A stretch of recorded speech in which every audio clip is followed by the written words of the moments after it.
Hello everyone, once again welcome back to my channel physical talk. मैं योगेश योगराज आज 12th series के नए chapter physiology and injury in sports में पहले part को लेके आ गया हूं, जहां पर आज मैं बात करूंगा physiological factor determining component of physical fitness की।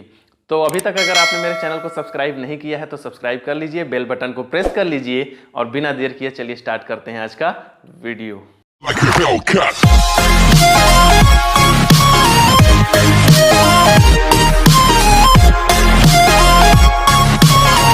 तो स्टूडेंट्स, आज के इस वीडियो में हम बात करेंगे physiological factor determining physical fitness components.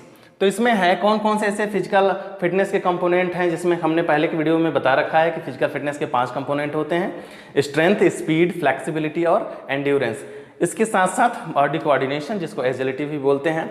यहाँ पर आपके सिलेबस के अकॉर्डिंग हम बात करेंगे तो यहाँ पर आपको स्ट्रेंथ, स्पीड, फ्लेक्सिबिलिटी और एंड्योरेंस से रिलेटेड आपको ये सारे टॉपिक्स पढ़ने हैं, जिसमें हम देखेंगे कि कौन कौन से ऐसे फिजियोलॉजिकल फैक्टर्स होते हैं जो कि स्ट्रेंथ को, स्पीड को, फ्लेक्सिबिलिटी को, एंड्योरेंस को डिटरमाइन करते हैं। डिटरमाइन करने का मतलब वो कहीं ना कहीं से उनको इन्फ्लुएंस करते हैं, कहीं न कहीं से अगर इसमें अगर कोई कमी होती है तो हमारी स्ट्रेंथ कमी हो जाती है, अगर ये इंप्रूव होता है तो हमारा कंपोनेंट भी जो होता है वो इंप्रूव हो जाता है।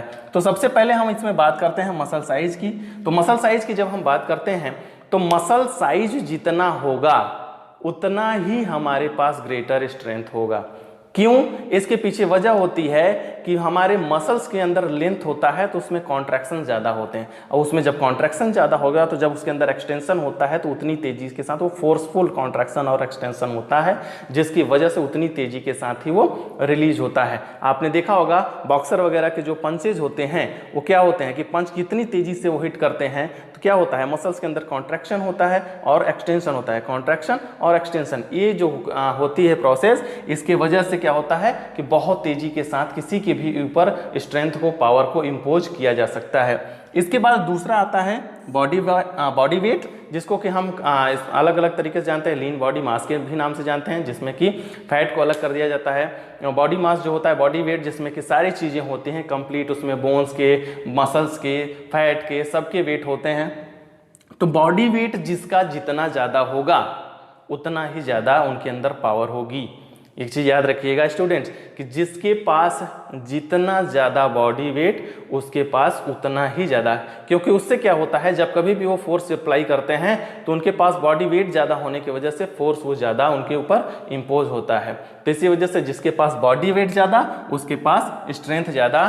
तो स्ट्रेंथ को इम्प्रूव करने के लिए डिटरमाइन करता है आपका बॉडी वेट भी।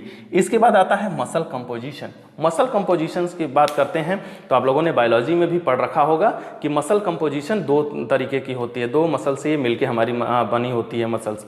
एक स्लो ट्विच मसल फाइबर और एक फास्ट ट्विच मसल फाइबर, यानी वाइट मसल्स फाइबर और आपका रेड मसल फाइबर, ये 2 होते हैं आपके पास। तो वाइट मसल्स फाइबर जो होती हैं वो फास्ट ट्विचिंग होती हैं और रेड मसल्स फाइबर जो होती हैं वो स्लो ट्विचिंग होती हैं। तो उससे क्या होता है, उसका भी इफेक्ट पड़ता है। ये इंडिविजुअल अलग अलग होता है, सबके पास अलग अलग होता है। ये किसी भी तरीके से बढ़ाया या घटाया नहीं जा सकता है। याद रखिएगा स्टूडेंट्स कि ये जो होती है ये टोटल हेरिडेटरी के ऊपर डिपेंड करता है, जेनेटिक होता है ये कि आपके पास कौन सी मसल्स फाइबर ज़्यादा हैं। इसको हम थोड़ा सा इन्फ्लुएंस कर सकते हैं by the training, by the activity, और इसमें हम उसको मसल्स फाइबर्स को हम घटा बढ़ा नहीं सकते हैं। तो मसल कंपोजिशन की बात करते हैं तो स्ट्रेंथ के लिए हमारे पास अगर वाइट मसल्स फाइबर हैं तो वो फास्ट ट्विचिंग मसल्स फाइबर होते हैं, और फास्ट ट्विचिंग मसल्स फाइबर जहाँ पर होंगे तो तेज़ी से उनके अंदर कॉन्ट्रैक्शन और एक्सटेंशन होता है, जिसकी वजह से वो बहुत ज़्यादा फोर्स जनरेट करती हैं, तो स्ट्रेंथ हमारे पास ज़्यादा होगी। अगर किसी भी तरीके से हमारे पास मसल्स कंपोजिशन की अगर हम बात करें तो अगर वाइट मसल्स फाइबर हमारे पास ज़्यादा है तो हमारे पास स्ट्रेंथ भी ज़्यादा होगी। इसके बाद नेक्स्ट जो आता है वो आता है नर्व इम्पल्स। नर्व इम्पल्स जो होता है हमारे ब्रेन के जो होते हैं इलेक्ट्रिकल सिग्नल्स होते हैं। ये सिग्नल जितना अच्छा होगा उतना ही अच्छा हमारा स्ट्रेंथ होगा। कैसे? क्योंकि नर्व इम्पल्स के ही कंट्रोल में जो होते हैं वो हमारी नर्व इम्पल्स जितना बेटर होगा, जितना तेजी के साथ हमारा ब्रेन नर्व इम्पल्स जो है बाकी न्यूरॉन से होते हैं सारे मसल्स तक पहुंचाता है, तो वहाँ पर उतनी ही तेज़ी के साथ वो एक्टिवेट होती हैं, मसल्स जो होती हैं, वाइट मसल्स फाइबर जो होती हैं वो एक्टिवेट हो जाती हैं। तो वाइट मसल्स फाइबर जब एक्टिवेट हो जाती हैं तो उस कंडीशन में क्या होता है कि अपने आप जब वो तेज़ी से नर्व इम्पल्स काम करेगा तो तेज़ी से हमारी मसल्स भी काम करेंगी और उसके बाद हमारा स्ट्रेंथ जो होता है वो भी इम्प्रूव हो जाता है। तो ये इतने आपके कंपोनेंट होते हैं, इतने फैक्टर्स होते हैं जो कि हमारे स्ट्रेंथ को डिटरमाइन करते हैं, जिनमें है muscle size, body weight, muscle composition और नर्व इम्पल्स। ये इंपॉर्टेंट हैं आपके स्ट्रेंथ को डिटरमाइन करने के लिए। इसके बाद नेक्स्ट जो आता है, ये बात अब हम करेंगे स्पीड की। जो नेक्स्ट कंपोनेंट आता है स्पीड की। स्पीड के लिए क्या है, सबसे पहला होता है स्ट्रेंथ। स्टूडेंट्स, स्ट्रेंथ, अगर आपके पास ताकत ही नहीं है, अगर आपके पास पावर नहीं है, strength is a fuel of our body. अगर आपके बॉडी में फ्यूल ही नहीं है, आपकी गाड़ी में अगर फ्यूल नहीं है तो कभी भी गाड़ी आपकी नहीं चलेगी। इसी तरीके से अगर आपके बॉडी में स्ट्रेंथ नहीं है तो कभी भी आपके पास स्पीड नहीं होगी। याद रखिएगा इस चीज़ को। तो स्ट्रेंथ सबसे बड़ा फैक्टर है जो डिटरमाइन करता है स्पीड को, कि अगर आपके पास स्ट्रेंथ जितना अच्छा होगा उतनी ही तेज़ी के साथ आपके पास फ्यूल ज़्यादा होगा तो आपके पास स्पीड ज़्यादा होगी। उसके बाद आता है दूसरा फ्लेक्सिबिलिटी। फ्लेक्सिबिलिटी क्या होता है, रेंज ऑफ मूवमेंट होता है। तो ये क्या है कि ये जितना बेटर होगा, हमारे जॉइंट्स आर्टिकुलेशन जितने अच्छे होंगे, हमारी फ्लेक्सिबिलिटी, मसल्स के अंदर फ्लेक्सिबिलिटी जितनी ज़्यादा होगी उतना ही तेज़ी के साथ हमारी स्पीड बढ़ेगी। और इसके पीछे वजह क्या होती है, वो होती है मसल कंपोजिशन। मसल कंपोजिशन हमारी क्या करती है, फ्लेक्सिबिलिटीज की वजह से हमारे मसल कंपोजिशन दोनों का इफेक्ट पड़ता है हमारे स्पीड पे।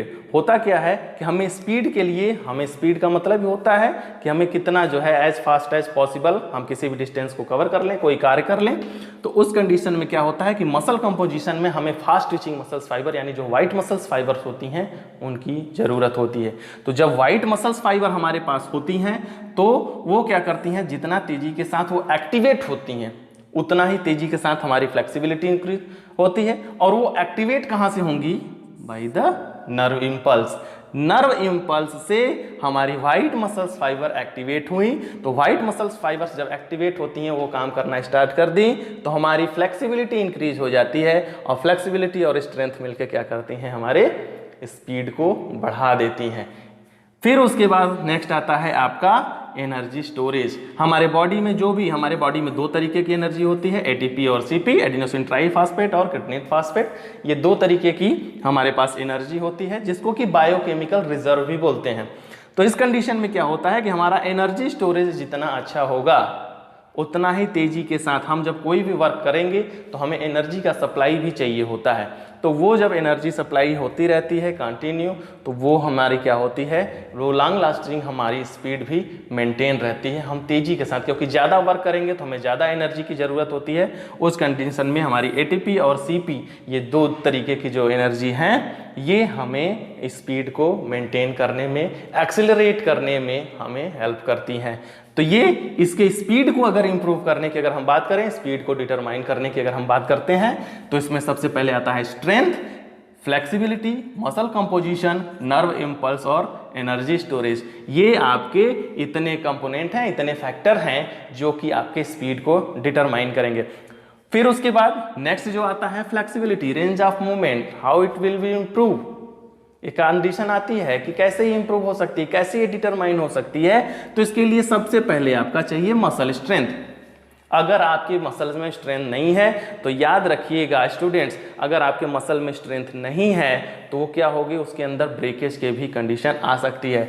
स्ट्रेंथ नहीं होगा तो उस कंडीशन में ये जो मसल स्ट्रेचबिलिटी है, याद रखिएगा, ये जो मसल स्ट्रेचबिलिटी है, मसल्स की जो अलग अलग प्रॉपर्टीज होती हैं कि कॉन्ट्रैक्शन होता है, उसके अंदर एक्सटेंशन होता है, इलास्टिसिटी होती है, स्ट्रेचबिलिटी होती है, ये सब मसल्स की प्रॉपर्टीज होती हैं। तो उसमें जो स्ट्रेचबिलिटी होती है, जो खींचने की उसकी पावर होती है, वो बहुत ही इंपॉर्टेंट होती है। मसल्स के अंदर कितनी स्ट्रेचबिलिटी है, ये हमारी जितनी स्ट्रेचेबल मसल उतनी ज़्यादा फ्लेक्सिबिलिटी। हम कोई भी अगर फ्लेक्सिबिलिटी से रिलेटेड अगर वर्क हम करते हैं तो उस कंडीशन में क्या होता है, हमारी मसल ही तो खिंचती है, तभी तो हम जाके उस फ्लेक्सिबिलिटी, हमारी जितनी मसल खिंचती है, जितनी उसके अंदर स्ट्रेचबिलिटी होती है, उतनी ही ज़्यादा हमारी फ्लेक्सिबिलिटी इंक्रीज होती है। तो इसी वजह से तो मसल स्ट्रेचबिलिटी तभी आएगी जब मसल्स के अंदर स्ट्रेंथ होगी।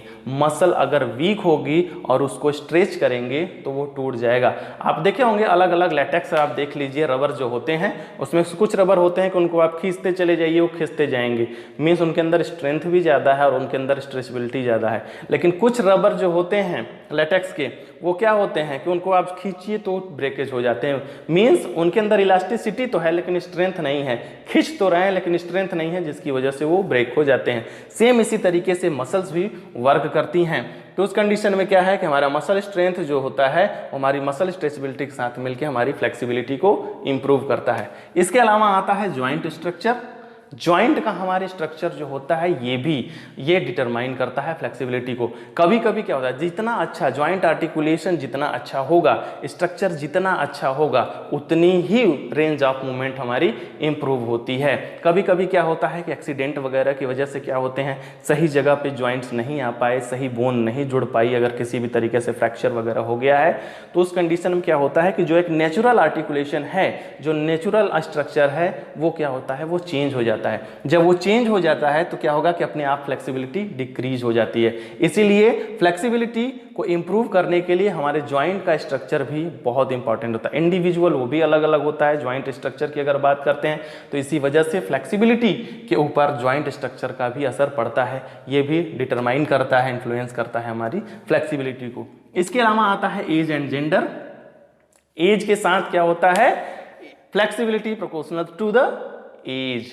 जैसे जैसे एज बढ़ती जाती है वैसे वैसे फ्लेक्सिबिलिटी कम होती जाती है।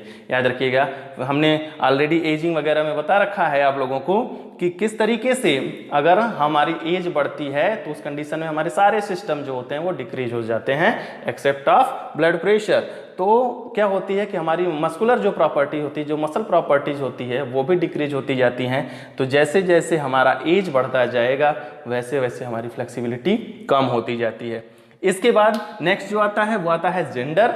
जेंडर की अगर बात करें तो उस भी कंडीशन में है कि फीमेल जो होती हैं, चूंकि उनके पास मसल मास अगर बात करें मसल्स जो होती है कम होती है, इसकी वजह से वो उनके अंदर फ्लेक्सिबिलिटी ज़्यादा होती है। और इसके बाद लास्ट आता है आपका बॉडी टेम्परेचर। बॉडी टेम्परेचर की बात करते हैं तो हमारे बॉडी का इंटरनल टेम्परेचर जो होता है वो भी फ्लेक्सिबिलिटी के लिए बहुत इंपॉर्टेंट होता है। क्योंकि अक्सर ये होता है कि हम एक्सरसाइज वगैरह तो करते हैं, ठीक है, एक्सरसाइज कर लिया, अच्छी बात है, लेकिन उसके साथ क्या होता है कि हमारा जो एक्सटर्नल टेम्परेचर होता है वो तो इंप्रूव हो जाता है एक्सटर्नल टेम्परेचर, लेकिन इंटरनल टेम्परेचर जो होता है वो इंप्रूव नहीं होता है। तो इसीलिए हमें प्रॉपर इस तरीके की वार्मिंग अप करनी चाहिए जिससे हमारे बॉडी का इंटरनल टेम्परेचर भी मेंटेन हो जाए, हमारी जो मसल्स हैं वो सब भी उनके अंदर भी वार्मिंग अप हो जाए। इसी वजह से बहुत सारे गेम्स ऐसे होते हैं जिनमें कि इंटरनल फ्लेक्सिबिलिटी बढ़ाने के लिए लिक्विड वगैरह यूज किया जाता है, जिसमें कि गर्म पानी वगैरह पीते हैं, जैसे कि बॉक्सिंग हो गया, रेसलिंग हो गया। इन सब में क्या होता है कि हमारे इंटरनल बॉडी टेम्परेचर को मेंटेन करने के लिए, इंप्रूव करने के लिए और मसल्स के वार्मिंग अप के लिए क्या होता है कि गर्म पानी वगैरह पिया जाता है, जिससे कि बॉडी टेम्परेचर अच्छा होता है। तो आपकी फ्लेक्सिबिलिटी को इंप्रूव करने के लिए muscle strength, joint structure, muscle stretchability, age and gender और बॉडी टेम्परेचर, ये इतने फैक्टर्स होते हैं जो कि डिटरमाइन करते हैं फ्लेक्सिबिलिटी को।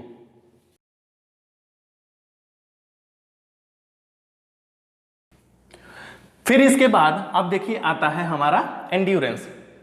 एंड्योरेंस की अगर हम बात करते हैं तो एंड्योरेंस को डिटरमाइन करने के लिए कौन कौन से फैक्टर होते हैं, उनमें सबसे इंपॉर्टेंट होता है एरोबिक कैपेसिटी।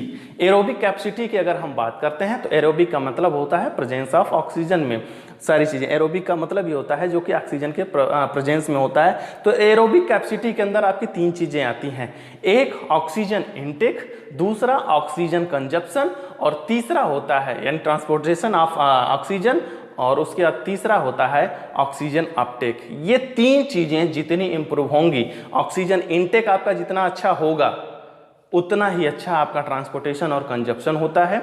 जब कभी भी हमें एनर्जी की ज़रूरत होती है तो जितना हम इनहेल करते हैं, जितना ज़्यादा इनहेल करेंगे उतना ही, यानी हमारा रेस्पिरेटरी सिस्टम अगर ओवरऑल कह दिया जाए कि हमारा रेस्पिरेटरी सिस्टम जितना इंप्रूव होगा उतना ही इंप्रूव हमारा एंड्योरेंस होगा। यानी हम जो इनटेक कर रहे हैं, जो ट्रांसपोर्टेशन हो रहा है, कंजप्शन जो हो रहा है, और उसके अलावा अपटेक होने वाली ये जो क्वालिटी है, ये तीनों जितनी अच्छी होगी उतना ही अच्छा हमारा एंड्योरेंस होगा। उसके बाद दूसरा आता है आपका लैक्टिक एसिड टॉलरेंस। कोई भी मसल होती है स्टूडेंट्स, याद रखिएगा, कोई भी मसल्स होती है वो अगर 20 सेकेंड से ज़्यादा अगर वर्क करती है तो उसमें लैक्टिक एसिड फॉर्मेशन स्टार्ट होता है। तो लैक्टिक एसिड फॉर्मेशन जब स्टार्ट हो जाएगा तो मसल्स को क्या करता है, स्टीफ करना शुरू कर देता है, मसल्स को कड़ा करना शुरू कर देता है। तो उस कंडीशन में क्या होता है कि हमेशा अब लैक्टिक एसिड खत्म कैसे होगा, लैक्टिक एसिड रिड्यूस कैसे होगा, इसके लिए सिर्फ एक ही चीज है, वो है ऑक्सीडेशन। केमिस्ट्री में आपने पढ़ रखा होगा कि ऑक्सीडेशन जो प्रोसेस होता है, in presence of oxygen he lactic acid tolerance होता है, लैक्टिक एसिड रिड्यूस होता है। तो लैक्टिक एसिड के लिए ऑक्सीजन मिलेगा कहां से, एरोबिक कैपेसिटी के थ्रू, जो अभी हमने बात किया कि जो हम इनटेक करेंगे, जो कंजप्शन होगा और जो अपटेकिंग होगी, तो कंजप्शन में लैक्टिक एसिड टॉलरेंस के लिए भी जरूरी होता है। नहीं तो अगर ये टॉलरेंस नहीं होगा तो मोमेंट ब्लॉकिंग होती है, मसल स्टीफ होना शुरू हो जाती हैं। आपने देखा होगा कभी अभी आप दौड़ते होंगे कि आपको थाइस वगैरह की मसल्स एकदम टाइट, एकदम स्टीफ हो जाती हैं, कड़ी हो जाती हैं, आप चल नहीं पाते हैं। कोई भी एक्टिविटी नई स्टार्ट करते हैं तो उस भी कंडीशन में क्या है कि आपको दिक्कत होना शुरू हो जाता है। तो इसीलिए लैक्टिक एसिड टॉलरेंस भी एंड्योरेंस के लिए बहुत ज़्यादा जरूरी है। अगर हमें एंड्योरेंस इंप्रूव करना है तो सबसे पहले लैक्टिक एसिड टॉलरेंस की प्रोसेस होना ही होना चाहिए, क्योंकि अगर ये नहीं होगा तो कहीं ना कहीं आपका वो इफेक्ट दिख जाएगा, आपका मूवमेंट ब्लॉक हो जाएगा। उसके बाद नेक्स्ट आता है मसल कंपोजिशन। मसल कंपोजिशन की अगर हम बात करते हैं तो अभी हमने बात किया व्हाइट मसल्स फाइबर और रेड मसल्स फाइबर, यानी फास्ट ट्विचिंग मसल्स फाइबर और स्लो ट्विचिंग मसल्स फाइबर।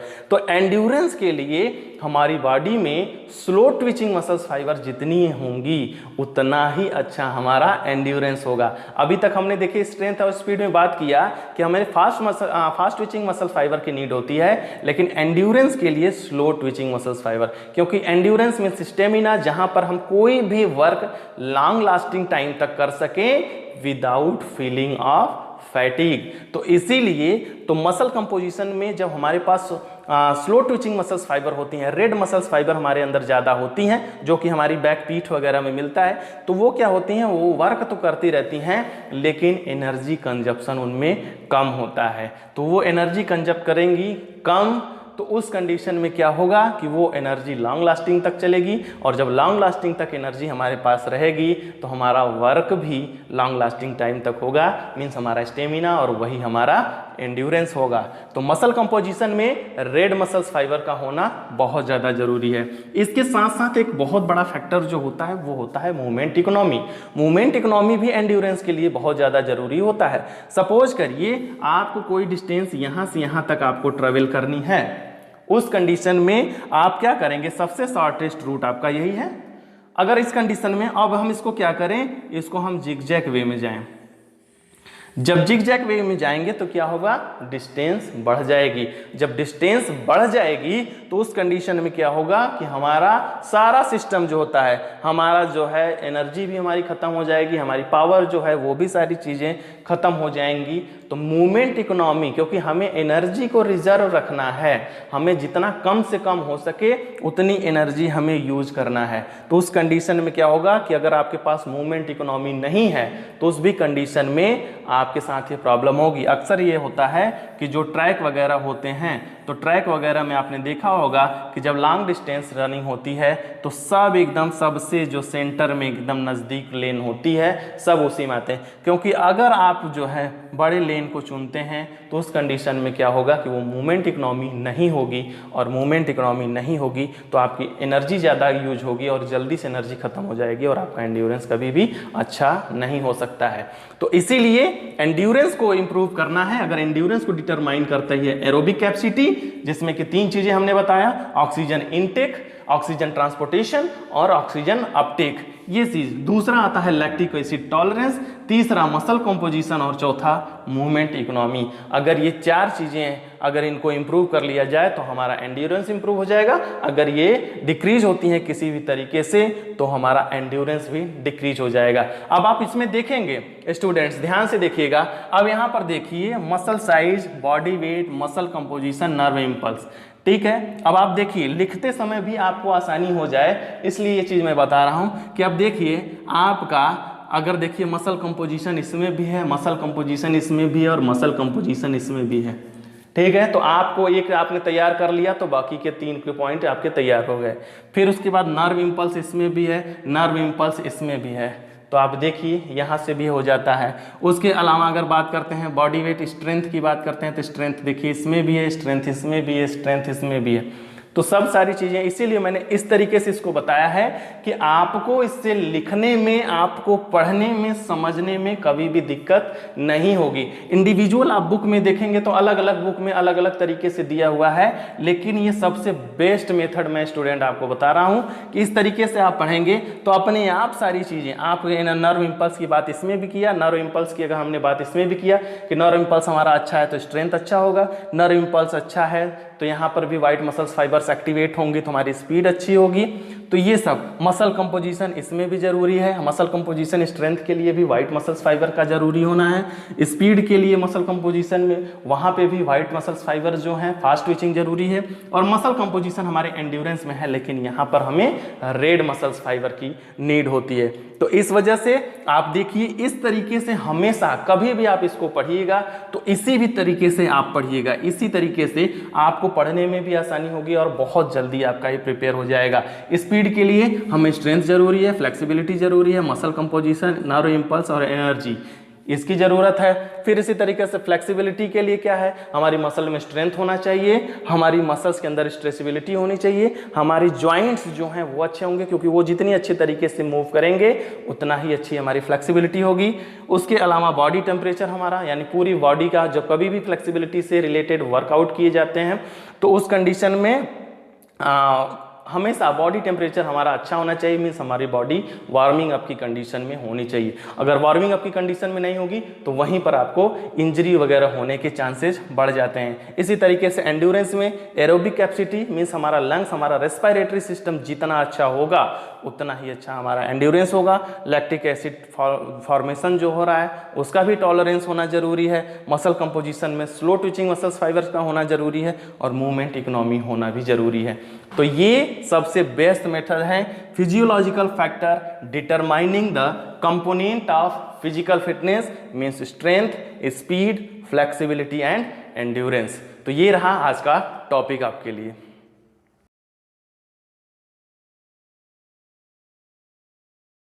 तो स्टूडेंट्स आज के वीडियो में इतना ही। उम्मीद करता हूं वीडियो आपको पसंद आई होगी और काफ़ी हेल्पफुल भी रही होगी। वीडियो अगर पसंद आई हो तो ज़्यादा से ज़्यादा लोगों तक शेयर करिए, वीडियो को लाइक करिए, कमेंट करिए। अगर कोई डाउट हो तो मैं उसको डाउट को दूर करने की पूरी कोशिश करूंगा, उस पर नई वीडियो लाने की कोशिश करूंगा अगर आपकी डिमांड होगी तो। आप मुझे इंस्टाग्राम और फेसबुक पे भी फॉलो कर सकते हैं और अगर अभी तक आपने मेरे चैनल को सब्सक्राइब नहीं किया है तो सब्सक्राइब करके बेल बटन प्रेस कर लीजिए ताकि सबसे पहले नोटिफिकेशन आप तक पहुंच जाए अगर कोई भी वीडियो मैं अपलोड करता हूं। मिलते हैं नेक्स्ट वीडियो के साथ, तब तक के लिए जय हिंद, वंदे मातरम।